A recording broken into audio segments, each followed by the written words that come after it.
Welcome back everyone मेरे YouTube channel में। और जैसे कि आप देख पा रहे हैं कि सर अब मोनोलॉग से रिलेटेड इतनी सारी बातें हो रही हैं। मैं एक बार फिर से आप सभी का स्वागत करता हूं। तो आज की इस वीडियो में हम देखने वाले हैं कि हम मोनोलॉग को एनालाइज कैसे करते हैं। राइट, एनालाइज मीन्स उसको किस तरीके से समझना है, क्या क्या चीजें हमें दिमाग में रखनी है जब हम एनालाइज करते हैं। तो बहुत सारी ऐसी चीजें हैं जो आपको सबसे पहले अंडरस्टैंड करना है कि एक आपके पास एक आपका खुद का एक बहुत अच्छा मोनोलॉग होना चाहिए।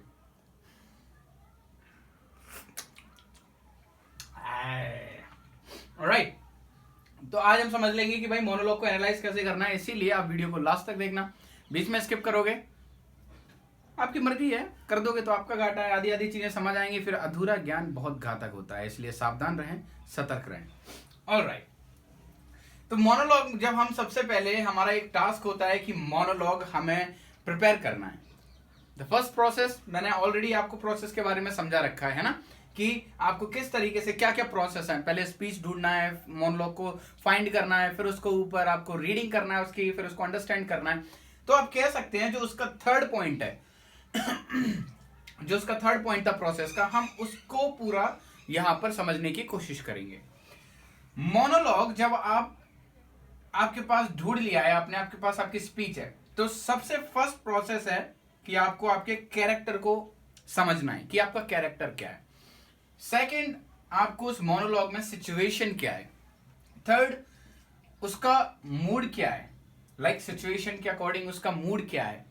यू कैन से कि बहुत मूड बोले तो एटमोस्फियर, सिचुएशन के क्या सराउंडिंग्स क्या है, एटमोस्फियर क्या है, राइट।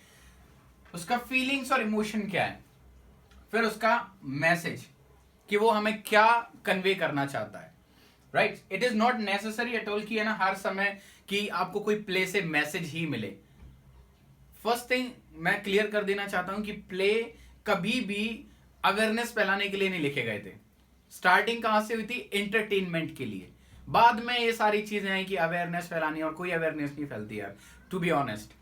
राइट, अदरवाइज इतने सारे प्ले होते हैं, अभी तक तो हमारे इंडिया को कहां से कहां पहुंच जाना चाहिए था। So awareness, it is not important कि हर समय मैसेज कन्वे ही होगा आपके मोनोलॉग से, नो। सो ये चारों चीज आपको समझनी बहुत जरूरी है सबसे पहले आपके मोनोलॉग के अंदर। देखिए, speech plays a very important role in audition, in your play, because इसमें देखो क्या होता है कि जैसे कि अब मैं एक एग्जांपल दूंगा। आपने कई सारे पॉलिटिशियंस को देखा होगा, है ना, वो क्या करते हैं यार, आप खुद सोचिए पॉलिटिशियंस क्या करते हैं पोडियम पर आके, राइट।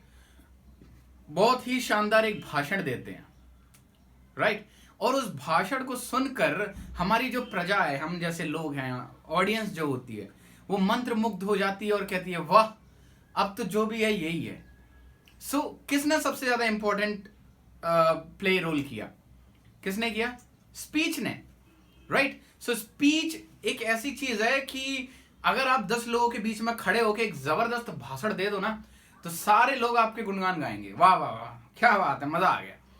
इसीलिए आपके स्पीच को पावरफुल बनाने के लिए आपको क्या क्या चीजें ध्यान में रखना होता है। सबसे पहले हम कैरेक्टर से शुरू करेंगे। सो कैरेक्टर, आप सबसे पहले कैरेक्टर को एनालाइज किए, ठीक है। उसका नेम, पूरा एक बायो, जैसे आप मैं यहां एक वर्ड में अगर कंक्लूड कर दूं तो उसका बायो डाटा आपको लेना है, जिसमें उसका नेम आ जाएगा, ओके, उसकी एज आ जाएगी, है ना, उसका नेम आ गया, एज आ गया, फैमिली बैकग्राउंड आ जाएगा, फ्रेंड्स आ जाएंगे। अब मेन आपको समझना है उसकी वॉइस, उसके एज पे डिपेंड करता है उसकी वॉइस, ठीक है। और यही वॉइस मॉड्यूलेशन कहां आ जाता है, थोड़ा सा लंबा प्रोसेस है, यहां आके वॉइस में वेरिएशंस कहां जाएंगे भाई?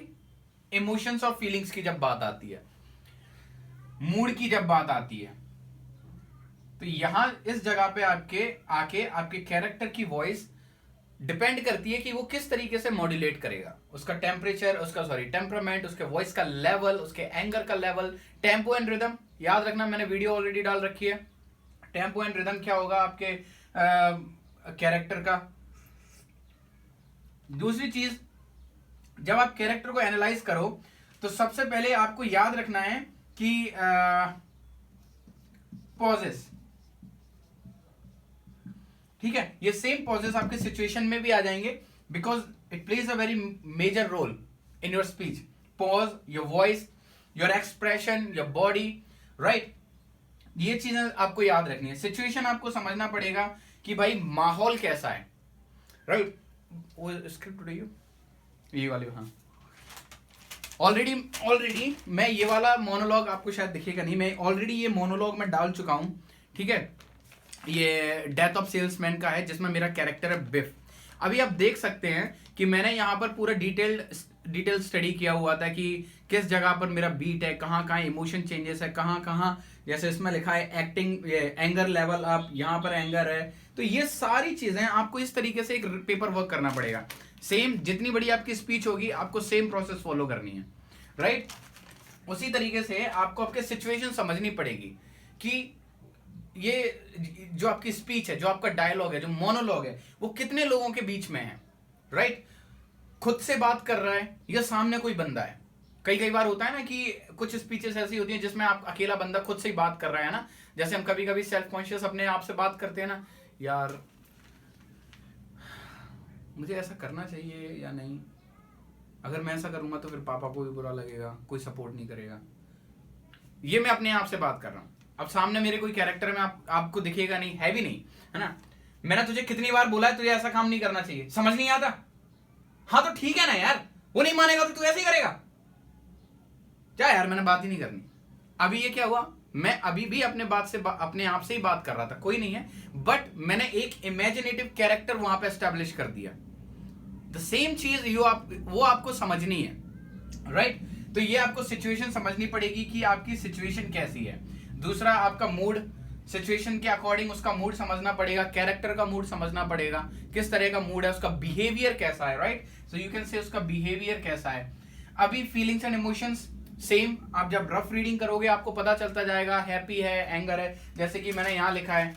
सो ये जो बिफ जो कैरेक्टर है वो एक्चुअल में अपने फादर से बात कर रहा है, उन दोनों की अनबन है, बनती नहीं है, राइट. सो मैंने एंगर लिखा है, उसका जो मेन इमोशन है जो एंगर है, जो लास्ट में आके ब्रेक डाउन होता है, तो यहाँ पे वो क्राइंग इमोशन में आ जाता है, ठीक है. तो वो चीज आपको समझनी है. मैसेज का मैं ऑलरेडी आपको बता चुका हूं, जरूरी नहीं है कि मैसेज मिलना ही है, जरूरी नहीं है, हो सकता है ना भी हो सकता है हो.